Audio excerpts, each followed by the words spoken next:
Thank you for joining me today. Today we're going to talk about some features that are essential when creating accessible content within your courses. Please feel free to have one of your courses open or any course documents that you would like to develop so you can follow along with some of the steps that I'll be going over today. So for today's section, we'll focus on the following goals. We'll learn what accessibility is and why it's important. You may have heard accessibility featured in many of our recent communications with faculty, but I'll still give you a brief overview of what it is and what you can do to support all students in your class. We'll learn what is alt text and how to use it. We'll also learn the importance of heading structure in documents, including tables. We'll discuss why it's more than just emphasis and varying font sizes while formatting documents. Next, we'll learn how to make hyperlinks accessible and why. And then lastly, checking accessibility in Canvas. Today's session is going to be focusing more on documents that you upload to Canvas, but I will touch briefly on how to check for accessibility in Canvas using two different methods.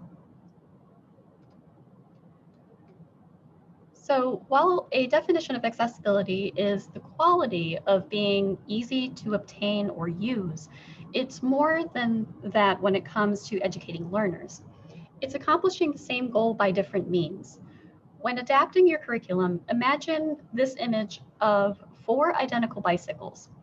By giving everyone the same bicycle, only one person can use it comfortably in the way that it was intended. But if we change the design of the bicycle to meet all users' needs, everyone can enjoy and share in the experience. Let's do another example. Think of a ramp versus a staircase that leads to a building. While the ramp was intended for those who use wheelchairs or scooters, it can also be used by someone walking with crutches or the elderly lady who uses a walker or cane. Just like making your course content accessible, it may be designed for one type of learner in mind, but it may help others who need an accessible curriculum for different reasons. The students accessing the content may not necessarily have a disability or a learning accommodation. Jen used a great example recently that it could be a single parent taking an online course who wants to listen to the content while doing chores around the house. So they're using the screen reader functionality to absorb the content. To provide a general overview, Section 508 of the Rehabilitation Act, as amended by the Workforce Investment Act of 1998, requires federal agencies to develop, procure, maintain, and use information and communication technology that is accessible to people with disabilities, regardless of whether or not they work for the federal government. Because of COVID-19 and the mass migration to remote learning, the way that students have learned has morphed into a technological landscape that has become inaccessible to some students. The main reason is that not everyone knows how to make their content accessible or what steps they need to take to make their courses accessible. While it may seem like a large workload right now, it will save time for future semesters because you will only need to remediate your documents once, apart from any edits that you make in the future. So just something to keep in mind. All right, so alt text or alternative text is a description of an image or graphic that a screen reader conveys to the user. Screen readers are only able to tell the user what is put into the document. While alt text does offer suggestions, they may not always be accurate. For example, recently there was a document that our team was adding alt text to, and the suggestion the program gave was a man holding a surfboard. The image in question was a movie poster for King Kong in the 1930s, and it was the famous image of King Kong holding the damsel in distress. Just something to keep in mind when you're looking to add alt text to an image and you want to use the suggestion option. Always double check. So when adding alt text to an image, it only needs to be 1 or 2 sentences at most, depending on the image type. So if I were to add alt texted this image, what would I use to describe it? Well, I would go into the alt text here, and I would say a satellite image of South America. Okay. And then once you click off of that, it's saved, so you don't have to worry about it in the future. So depending on the version of Word or PowerPoint that you're using, you can either right click on it and it will have an option in the menu that says alt text where you can add it right there, or you might need to go into the size and position thing like I did in the example just now. And there's the option alt text. Right, let's move along here. What alt text would I use for this image? Is it a sunrise or a sunset? It's important to think about the images that we include in the course content we create. How does this image further my students' learning? Is it relevant to their understanding of the course content? Or is it merely for decoration? There is an option with Microsoft Documents to mark them as decorative, but does that serve all students when creating educational content? Not necessarily. We recommend saving the decorative option for images like the St. Rose logo that may be featured on multiple slides, or any graphic that is actually serving as decorative. Heading structure and documents. Now let's move on to heading structure. Unless you give your document a heading structure, the screen reader will only recognize it as an ongoing paragraph. Changing the font size, text color, or emphasis by using bold and italics will not prompt the screen reader to differentiate the text as a title, heading, etc.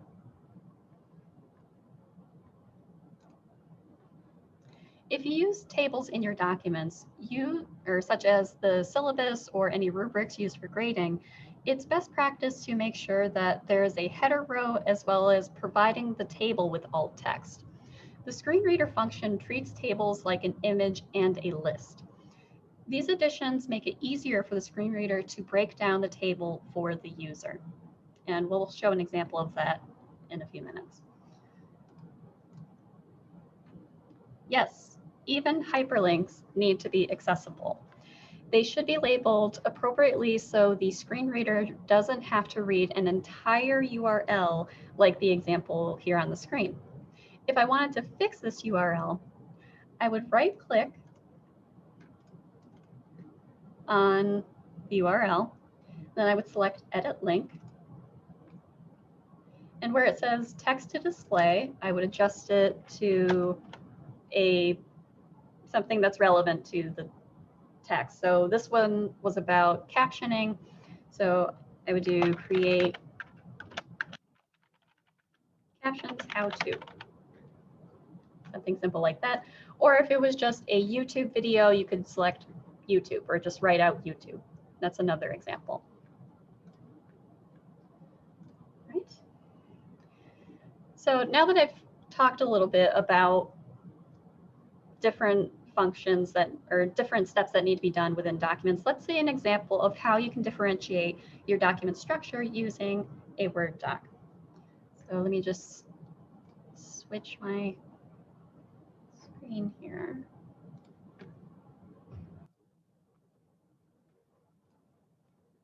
Okay, so this document has all the different examples that I discussed earlier in the presentation. So where do I find the accessibility checker? That's the first thing. So depending on the version of Word that you're using, there's two different spots that you can find it.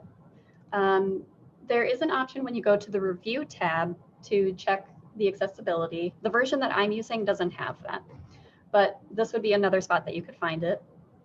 The most common way is by going to File, and then selecting Check for Issues, and then check Accessibility. All right, and then once you click on that, it's going to give you errors and warnings. So errors are things that absolutely need to be fixed within the document, and then warnings are more suggestions to make it more accessible. We recommend doing the warnings as well, just to be on the safe side, and also gives you good practice. So let's take a look at this first error, which is missing alt text. So if I click on my table here, to add alternative text to a table, I would right-click on the table itself and then go to Table Properties. And all the way on the end tab here is alt text. So I would add a description. So this is text relay. Let's see what TextMyth relay does and does not do. Okay, and you'll notice that after I made that change, that warning or that error message went away. So if I click on my next missing alt text here, it's going to bring me down to that picture at the very bottom of the document. So to add alt text, much like I did in the slideshow, I'm going to right-click on the picture and then select size and position. Nope. Going to select format picture. And then I would go to the layout properties tab here and then select alt text. So this would be a man writing on a notepad. Okay, and then I'm going to X out of that. And once again, that error message disappeared. So this one is a little bit more specific to tables. So as I mentioned, tables also need to have a heading structure. So what it requires is a header row to be specified. So to do that, I would highlight my table, go to Layout, and then repeat header rows all the way on the end over here. Okay, and that's how you make that change. So let's take a look at some of the warnings that I have here. So it's unclear hyperlinked text. So once again, it has this entire URL that would be read by the screen reader. So I would make that change. So I'm going to edit the hyperlink by right-clicking on it. So right-click, edit hyperlink. And this is that same create a caption how-to link that I had before. So I'm going to make that change. Okay. And there's that. So something that we've seen a lot with the remediation process is repeated blank characters. So if you use a lot of spaces or you do enter a lot, the screen reader will read those blank spaces, or it doesn't have that nice flow structure. So I would just take those out, just hit backspace. And then same thing here. So I'm going to hit backspace there. And then my document is all set. So let's go back to my presentation here. So we did a document example.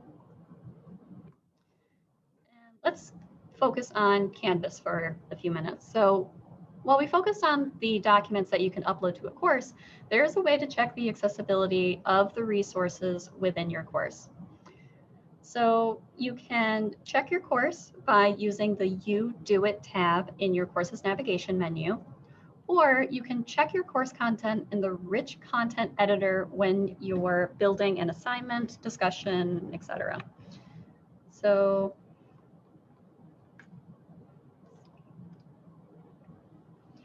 when you use the You Do It tab, you have the option to select the different course content that you want the program to scan.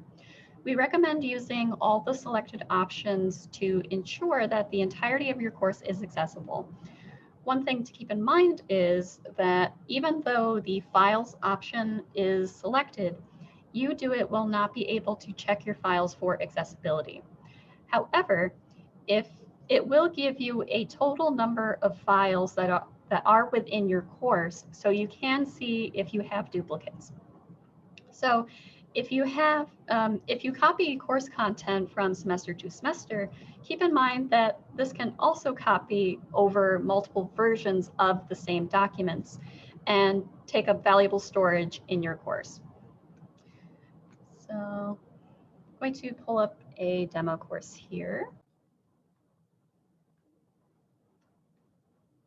Okay, so let's see this in action.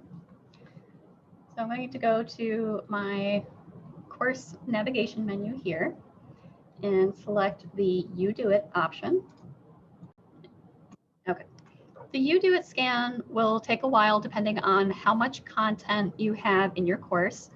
Once the scan is complete, the report will appear with any errors that you need or that need to be corrected and any suggestions that you can make to your course or to make your course much more accessible for all students.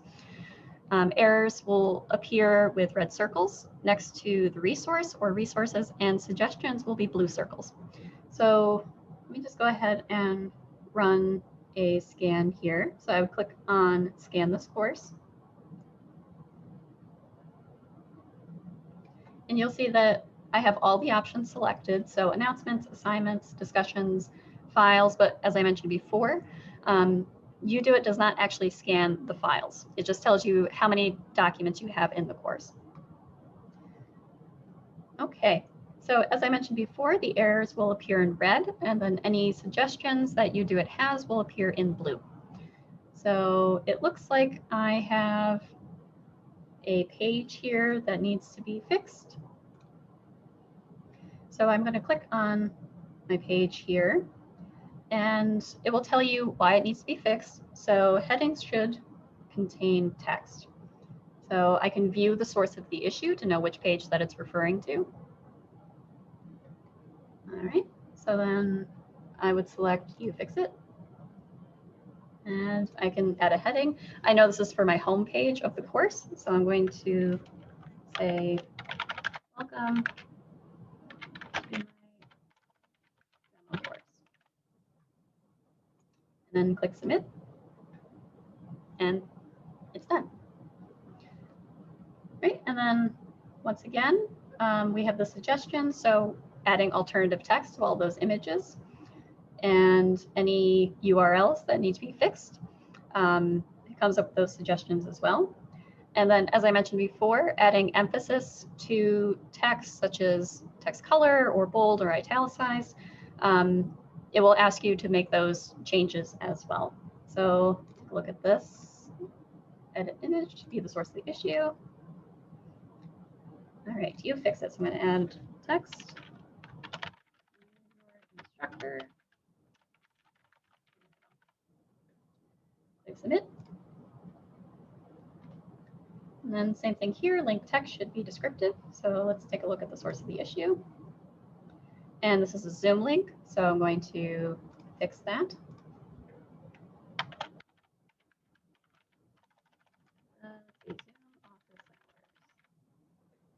Click Submit. And then the last one, so avoid using color alone for emphasis, view the source of the issue.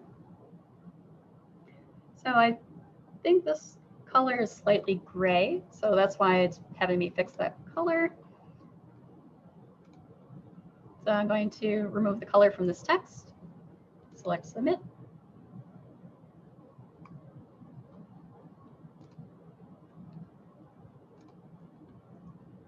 All right. So these were all the changes that it asked me to make on my home page. And you'll notice that it also had some suggestions for another section of my course. And so I would make those changes as well once I'm working on remediating my course. But let's take a look at the other way that we can check accessibility within Canvas.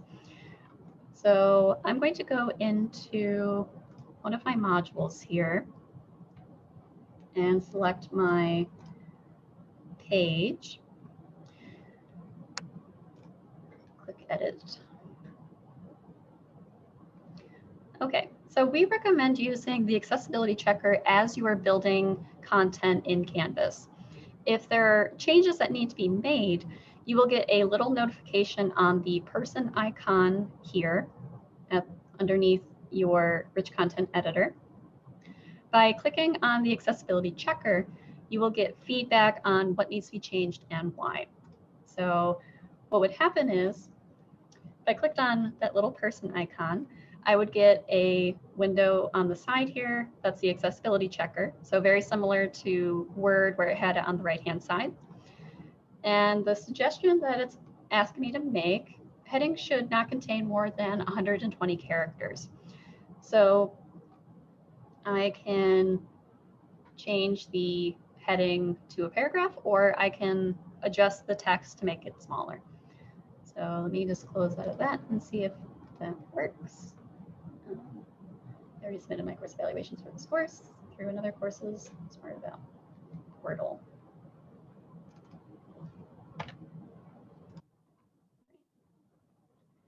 And let's see if I click on this again. All right, looks like I'm all set.